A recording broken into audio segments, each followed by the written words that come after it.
नमस्कार मित्रांनो, तलाठी भरती 2026ची तयारी करताना 2020चा गणित आणि बुद्धिमत्तेचा पेपर नक्की कसा आला होता आणि त्यातील प्रश्न तुम्ही पेपरवर पेन न उचलता किंवा अवघ्या 10 सेकंदात कसे सोडवू शकता, हेच आज आपण या व्हिडिओमध्ये पाहणार आहोत.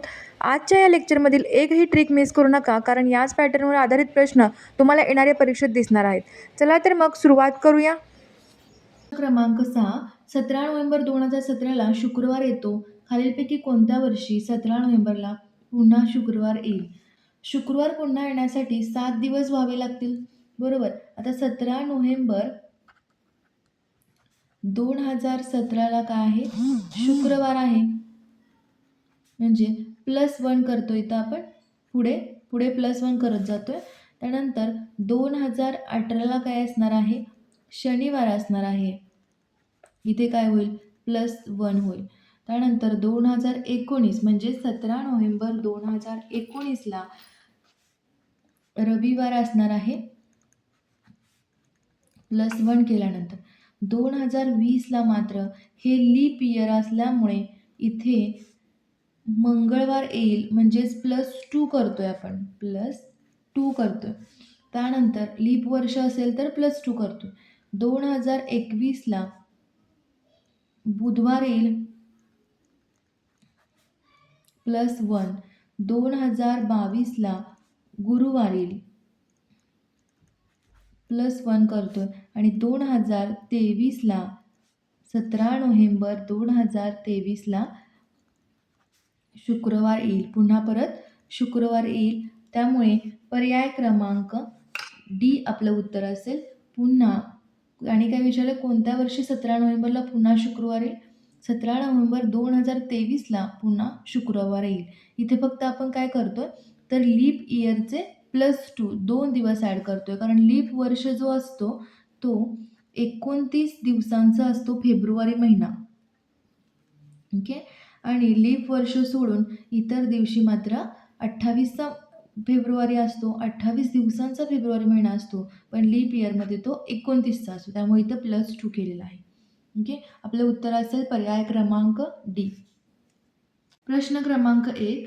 जर 6% साखर समाविष्ट असलेल्या साखरेच्या 6 लिटर द्रावणाला उकळल्यानंतर 2 लिटर पाण्याचे बाष्पीभवन झाले, तर उर्वरित द्रावणामधील साखरेची टक्केवारी किती असेल?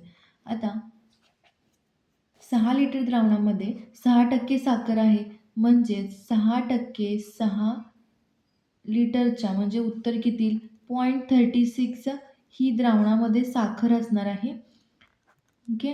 आणि 6 - 0.36 म्हणजे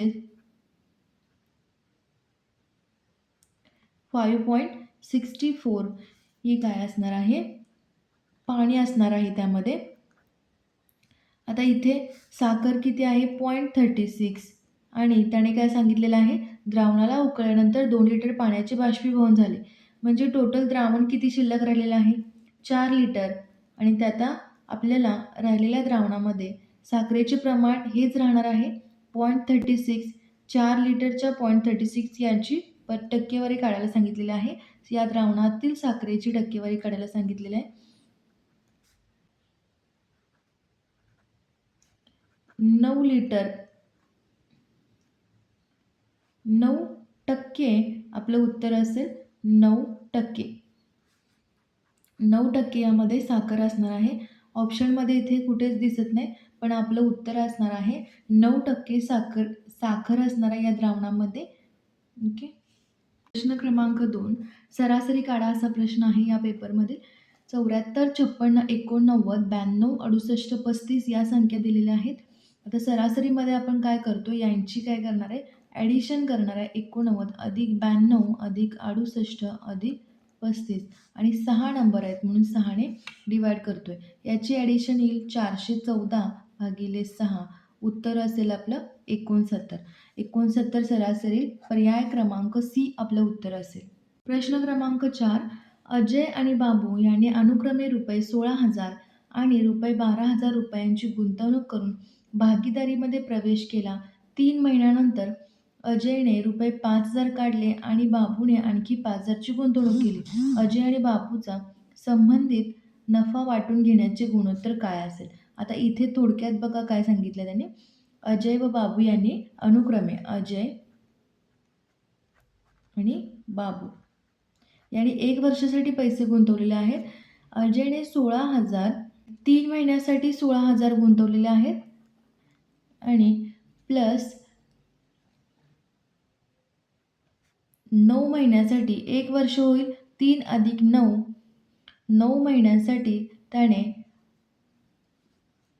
3 महिन्यानंतर अजयने रुपये 5,000 काढले म्हणजे 16,000 वजा 5,000 11,000 हे त्याने 9 महिन्यासाठी उरलेल्या 9 महिन्यासाठी गुंतवलेले आहेत. त्यानंतर बाबूने 3 महिन्यांसाठी 12,000 गुंतवलेले आहेत आणि राहिलेले जे 9 महिने आहेत त्यामध्ये त्याने 5,000ची पुन्हा गुंतवणूक केली. 12 आणि 5 17,000. आता याचं काही 16 त्रिक 48,000 अधिक 99,000 36,000 अधिक 153. ओके. आता यांची ॲडिशन करूया.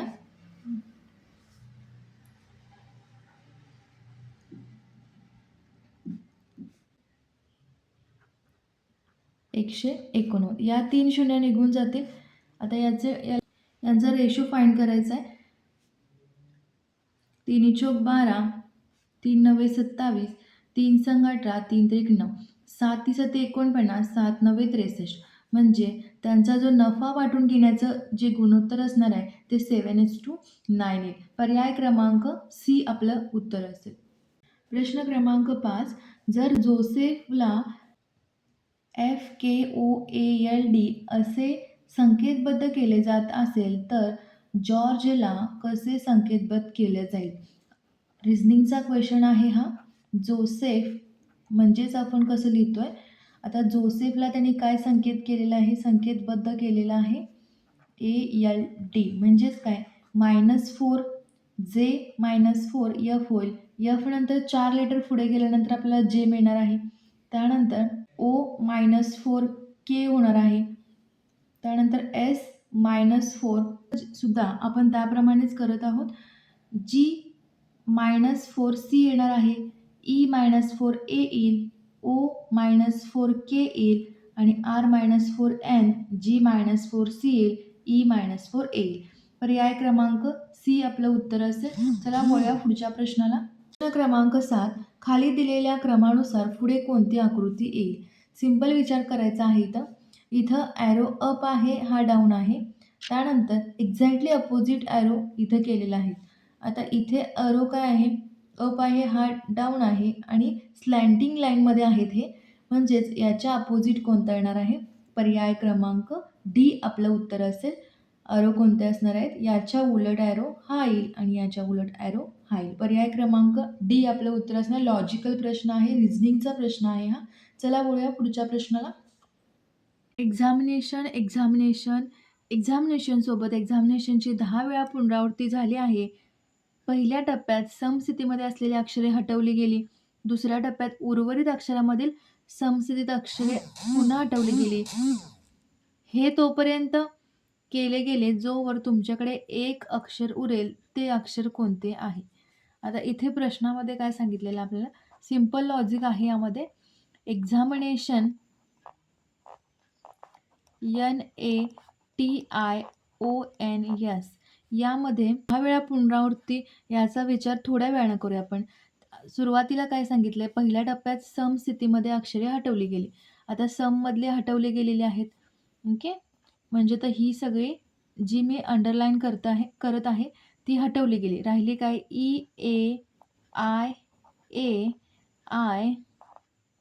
EAIAIN. ओके. आता इथं काय सांगितलं, उर्वरित अक्षरामधील समस्थिती अक्षरे पुन्हा हटवली गेली. म्हणजे समस्थितीमधील जी अक्षरे आहेत ती हटवली जात आहेत. त्यामुळे ई हा पोझिशनला सेम राहत आहे. बरोबर. त्यामुळे कितीही 10 वेळा पुनरावृत्ती करा किंवा 100 वेळा करा, जी पहिलं लेटर ई जे आहे ते शेवटी उरणार आहे. करून बघू शकताय तुम्ही, कारण समस्थितीतली घालवायची आहेत. आता काय होईल, आय होईल. त्यानंतर समस्थितीतला हा घालवू आपण, म्हणजे काय होईल, ई आणि आय शिल्लक राहील. हे 2 शिल्लक राहील. पुन्हा समस्थितीत कोण आहे, हा. म्हणजे किती वेळा जरी पुनरावृत्ती झाली तर ई हे लेटर शेवटी उरेल. त्यामुळे पर्याय क्रमांक डी आपलं उत्तर असेल. प्रश्न क्रमांक 9.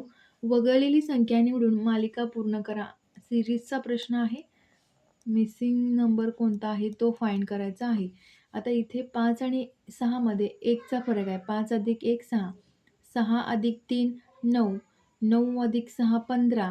इथं काय येणार माहिती नाही आपल्याला. आता हे काय होईल? 3 वजा 1 किती होणार आहे? 2. 6 वजा 3 किती होणार आहे? 3. त्यानंतर 2 3 असा डिफरन्स दिसतोय म्हणजे इथे येईल 4. म्हणजेच आता हे 1 अधिक 2 3 झाले. 3 अधिक 3 6 झाले. 6 अधिक 4 10 झाले आणि 15 अधिक 10 इथं 25 होईल. बरोबर? त्यानंतर इथं काय? 4 नंतर काय होईल? 5. 15 आणि 10 आणि 5 15 होईल आणि हे 25 आणि 15 40 होतील. म्हणजेच आपलं उत्तर बरोबर आहे. 25 आपलं उत्तर असेल. 25 ही संख्या इथे वगळली गेलेली आहे. पर्याय क्रमांक बी आपलं उत्तर असेल. मित्रांनो, आज आपण 2020च्या पेपरमधील गणित बुद्धिमत्ता पाहिली. पण 2026च्या नवीन पॅटर्ननुसार म्हणजेच MPSC कोणत्या टॉपिकवर जास्त भर देते ते आपण पुढच्या व्हिडिओमध्ये पाहणार आहोत. त्यासाठी मोस्ट ट्रेंडिंग प्रश्न आणि त्यांच्या सुपर ट्रिक्स बघणार आहोत. तो व्हिडिओ मिस करायचा नसेल तर लगेच चॅनलला सबस्क्राईब करून ठेवा. तसंच व्हिडिओला लाईक आणि शेअर करायला विसरू नका. थँक्यू.